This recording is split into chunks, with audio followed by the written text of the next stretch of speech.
आए जरा देखें इन बकरों को। ये दोनों ऐसे साथ खड़े हैं जैसे कोई मियाँ बीवी हो। जरा कान लगाकर सुने, ये आपस में आखिर क्या बात कर रहे हैं। ओहो, सुन रहे हो? ओह, ए जी, सुन रहे हो? ईद बिल्कुल सर पर आ गई है और तुम हो कि अभी तक वो डिजाइन वाला पट्टा नहीं लाए। तुमने कहा था ना कि इस बार ईद पर हम सबसे ज्यादा सजे हुए नजर आएंगे। ओ बेगम, जरा ठंडी हो जाओ। तुम्हें पता है कितनी महंगाई हो गई है।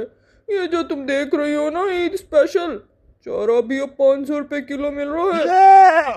और रही बात पट्टे की, तो वो मैंने ले लिया है, बस जरा पॉलिश करवाने गया है। देखो, मुझे बहाने नहीं चाहिए।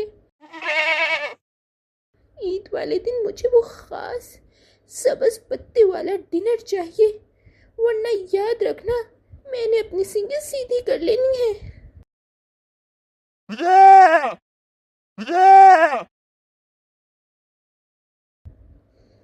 या अल्लाह, कोई मुझे यहाँ से ले जाए।